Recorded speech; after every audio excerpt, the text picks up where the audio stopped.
नमस्कार, मी भीमराव कडाळे पाटील, BKP24 मराठीमध्ये आपलं सर्वांचं स्वागत. आज नवीन दिवस, नवीन विषय, नवीन दिवसाची नवीन अशी चर्चा.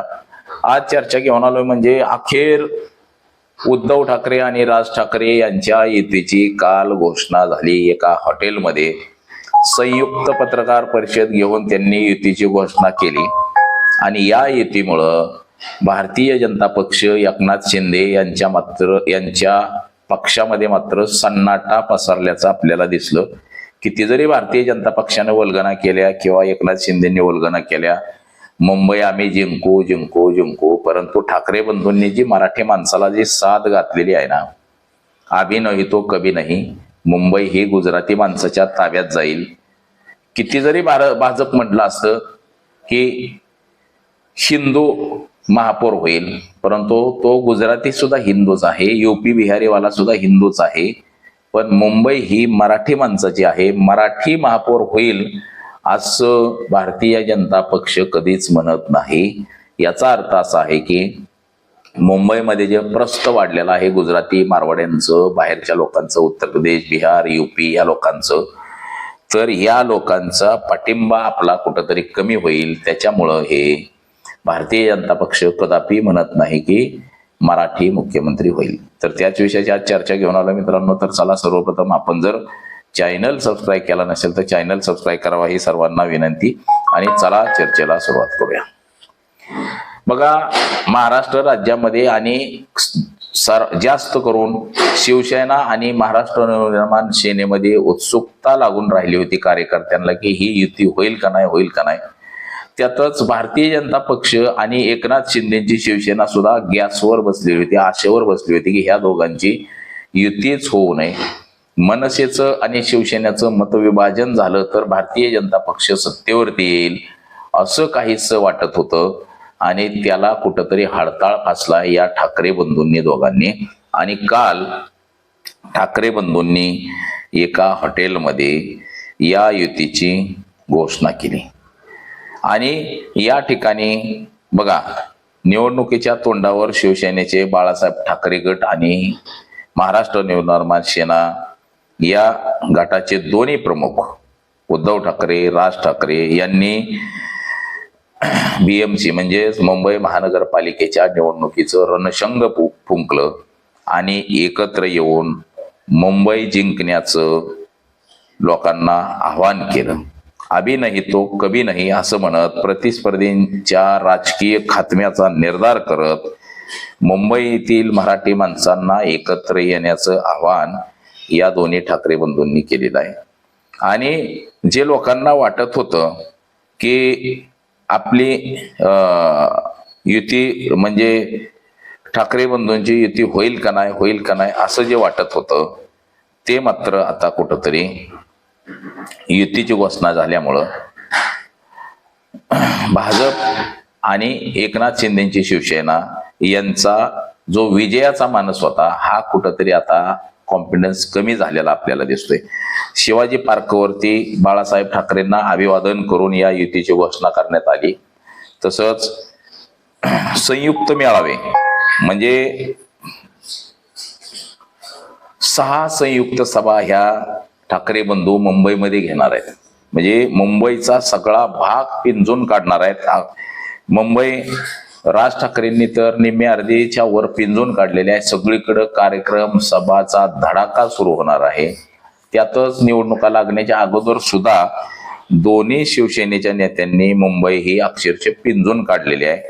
जिथं जिथं मराठी मत आहेत तिथं सुद्धा आणि जिथं जिथं अमराठी मत आहेत या ठिकाणी सुद्धा सर्वाधिक लक्ष दिलेलं आहे. एक तर भारतीय जनता पक्षाच्या माध्यमातून मुंबईवरती कब्जा हा अमराठी माणसांनी केलेला आपल्याला दिसतोय. मुंबईमध्ये प्रसाद लाड म्हणजे मुंबईमध्ये गुजराती माणसांचे सुद्धा प्राबल्य आहेत, त्यांचे सुद्धा आमदार खासदार निवडून आलेले आहेत. त्याचबरोबर नगरसेवक सुद्धा निवडून आलेले आहेत. त्यातच लोढा हे गुजराती महाराष्ट्र राज्याच्या मंत्रिमंडळामध्ये मंत्री सुद्धा आहेत. आणि असं असताना ही उत्तर प्रदेश, बिहार या ठिकाणची सुद्धा लोकसंख्या ही मुंबईमध्ये फार मोठी झालेली आहे. परंतु काही का असताना काही लोकांची पहिली मन होती की महाराष्ट्रात कुणाचं सरकार असलं तरी मुंबईमध्ये मात्र ठाकरेंचंच सरकार असलं पाहिजे असं काही लोकांना वाटत होतं. म्हणजे या ठिकाणी जी दहशत दादागिरी ही जी वाढत चाललेली होती याला शह म्हणून अनेक लोक म्हणतात की मुंबईमध्ये हे ठाकरेंचंच सरकार असलं पाहिजे असं लोकांचं मत होतं. तर आता ह्या निवडणुकीच्या माध्यमातून दोन्ही ठाकरे एकत्र आल्यामुळं काहीच भारतीय जनता पक्षाला ही निवडणूक डोईजड होईल असं काही लोकांचं म्हणणं आहे. म्हणजे बघा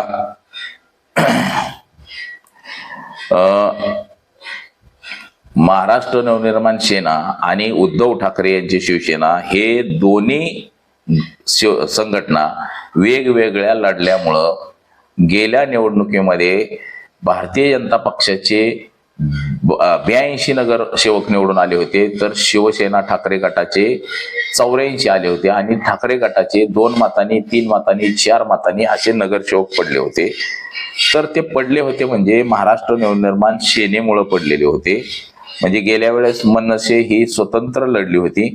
आता या दोन्ही ठाकरे एकत्र आल्याने त्यांचा प्रभाव हा मुंबई आणि मुंबई परिसरातल्या ज्या महानगरपालिका आहेत म्हणजे ठाणे असेल, कल्याण डोंबिवली असेल, नवी मुंबई असेल, पुन्हा वसई विरार असेल किंवा पनवेल महापालिका असेल, नाशिक असेल, मालेगाव असेल, पुणे असेल, या सगळ्याच महानगरपालिकांमध्ये या युतीचा प्रभाव आपल्याला दिसून येईल असं एकंदरीत आहे.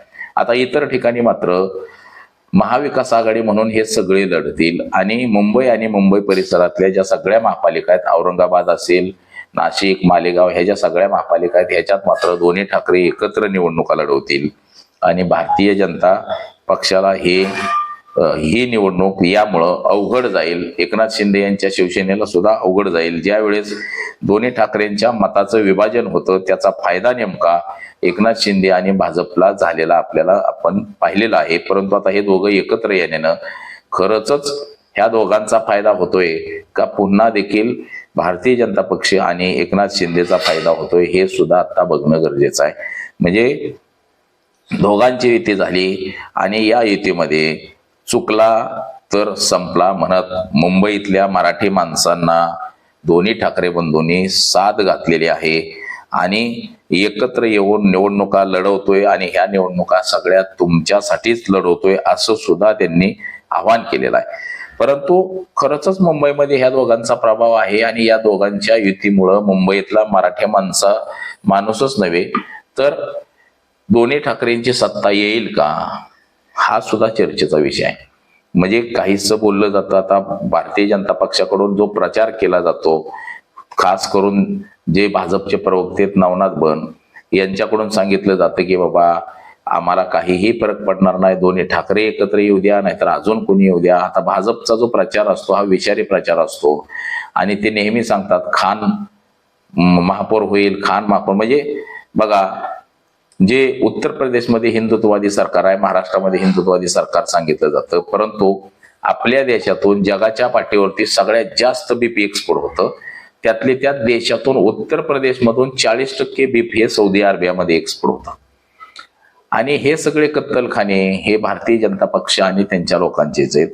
परंतु लोकांना फक्त हिंदुत्ववादावरती सांगितलं जातं. हे लोकांच्या आयडिओलॉजी लक्षात आलेले आहेत. तसंच उद्धव ठाकरे सुद्धा जे टीका टिप्पणी करत असतात त्यावेळी हेच टीका टिप्पणी हे लोक करत असतात. तर भाजपचा प्रचार अशाच पद्धतीनं असणार आहे मुंबईमध्ये आणि ठाकरे बंधूंचा सुद्धा प्रचार ठाकरे बंधूंच्या शैलीतच असणार आहे. तर आता मुंबईकर नेमका ठाकरेंना साथ देतोय का भारतीय जनता पक्षाचं तिथं महापौर बसवतोय हे सुद्धा बघणं गरजेचं आहे. म्हणजे एकंदरीत अनेक राजकीय विश्लेषकांना असं वाटतं की दोन्ही ठाकरे एकत्र आल्यामुळं या ठिकाणी ठाकरेंचंच वर्चस्व प्रस्थापित होईल असं काही जणांना वाटतंय. तर काही जणांना वाटतंय काही झालं तरी इथं ठाकरे बंधू येणार नाहीत, भाजपचाच महापौर बसेल मुंबईमध्ये असंच काही जणांना वाटतंय. तर येणाऱ्या काळामध्ये आपल्याला कळेलच, लक्षातच येईल की नेमकं काय होतंय हे सुद्धा बघणं गरजेचं आहे. तर आज एवढंच. माझा सहकारी कॅमेरामन अनिकेत समे, भीमराव कराळे पाटील, BKP 24 मराठी, इंदापूर, पुणे.